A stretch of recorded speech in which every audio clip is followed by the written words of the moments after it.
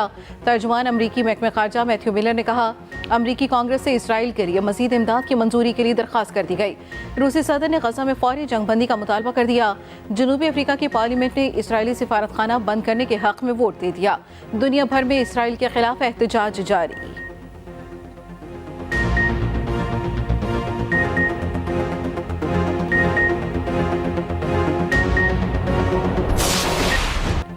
Pakistan stock exchange में तेजी का रुझान बरकरार। 100 इंडेक्स में 454 पॉइंट्स का इजाफा।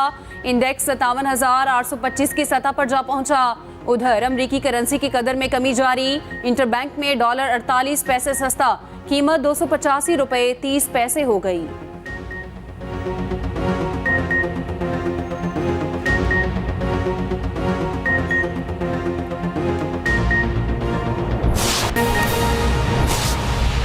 दौरा ऑस्ट्रेलिया के लिए मुंतखब इमामुल हक और फ़हीम अशरफ को शादी के लिए तरबियती कैंप से छुट्टी मिल गई।